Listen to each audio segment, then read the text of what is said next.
Moi! Mä teen tänään Blythen esittelyvideon. Mä siis keräilen myös Blythen lisäksi pulliperhenukkeja, josta mä teen myöhemmin sitten oman videon. Mutta mä omistan 3 aitoa Blytheä ja 3 kustomoitua, jotka mä näytän nyt. Elikkä täällä on ensimmäisenä tällainen ihana neiti. Ja hänen nimensä on Diana. Ja hän on Diana Dawsin kustomoima. Ja hänellä tosiaan on tämmöiset aivan ihanat ruskeat mohair-hiukset. Ja tältä näyttää hänen tämä takaosansa.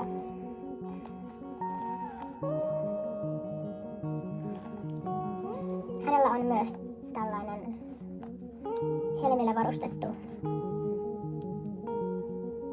niin sanotusti silmän avaus- ja sulkemismekanismi täällä takana. Diana on mun ensimmäinen custom-nukke, tai custom Blythe. Ja voin tästä esitellä hänen silmiensä väriä siis.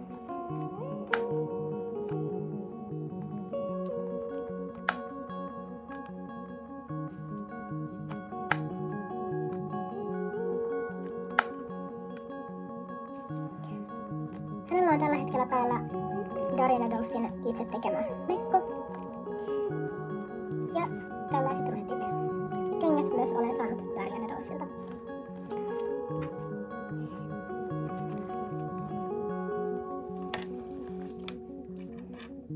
Sitten täällä on Evelyn. Ja Evelyn on myös Diana Dawsin kustomoima. Hänellä on tämmöiset vaaleat mohair-hiukset. Ja pään takana on tällainen kuva.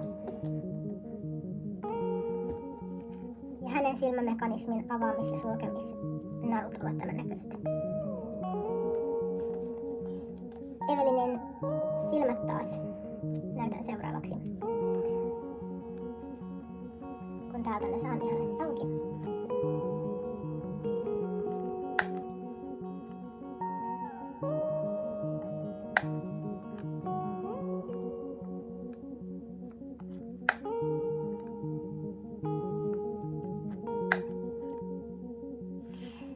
Ja Blytheissä mä pidän siitä, että näyttää aidolta. Ja varsinkin näissä kustomoiduissa mä tykkään tosi paljon tästä tämmöisestä aidon näköisestä meikistä. Evelynin vaatteet on myös Diana Dawsin tekemät. Ja hänellä on tämmöiset sepät rosetit päässä.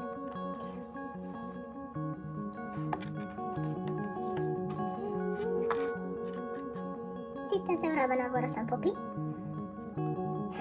Ja Poppy on myös Diana Dawsin kustomoima. Poppylla on tämmöiset vaaleanpunaiset ihanat pehmeät mohair-hiukset. Ja hänen takaosansa näyttää tältä. Poppy on tehty mulle synttärilahjaksi. Ja hän on tehty täysin mun toiveiden mukaan. Eli mä oon päässyt vaikuttamaan hänen ulkonäköönsä. Myöskin nämä narut, mitkä hänellä on, ja nämä helmet on tehty täysin mulle. Eli täällä myös on mun nimi. Hänen silmistään löytyy myös tämmöisiä todella suloisia yksityiskohtia. Tässä on kaikki muut Diana Dawsin tekemää, paitsi tää koru, joka on mun tekemä. Ja hänen silmänsä näyttävät sitten tältä.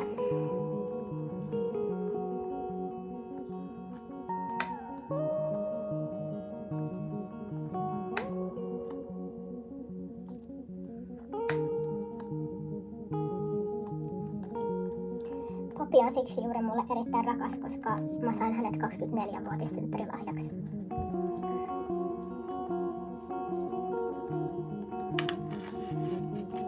Seuraavaksi mä voisin näyttää nämä mun aidot Blythet. Elikkä täällä on... Mä vähän sijaan näitä. Täällä on Lola. Ja Lola on Takara Tommin ja Junien Moonin collaboration Hasbron kanssa yhteistyössä tehty tämmönen nukke. Ja hänen mallinsa on Hello Again. Ja mä oon ite laittanut hänelle vaatteet. Ja oikeastaan nämä kaikki, mitä tässä päällä on mukaan lukien tämä kaulakoru, on LOL OMG.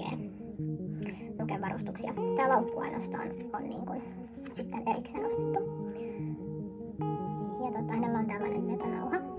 Ja tosiaan näihin mun aitoihin nukkeihin mä en oo tehnyt mitään niin kuin muutoksia meikeille, eli meikki on ihan samanlainen millainen se on ollut ostettuna.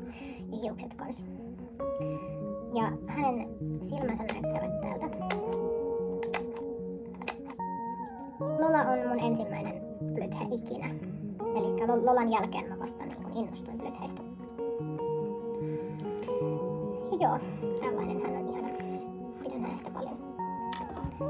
Sitten seuraavana vuorossa on tietenkin Charlotte de Flos. Ja hän.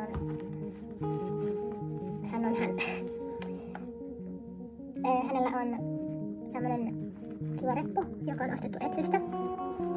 Takki on saatu Darien Adolfsilta. Ja nämä vaatteet on Lola OMG-nuken varustuksia. Ponnarit on ihan ihmisten ponnareita, samoin nämä pinnit. Ja hänellä on tällaiset silmät.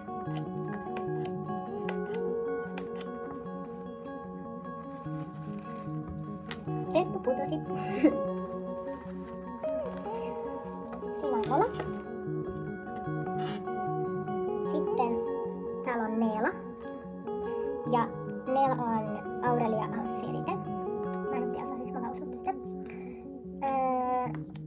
Hänellä on mun tekemä paita. Lola OMG-nuken varustuksia. Ja sitten ihan Etsystä ostetut kengät, jossa on tämmönen nollapohja. Korut myös on Lola OMG-nukkeen. Ja tää on sitten ihan vain ihmisten korukaupasta ostettu. Ja hänellä on sitten tämän näköiset silmät. Tässä oli tämä Blythen esittelyvideo. Kiitos kun katsoit. Ja ensi videossa teen sitten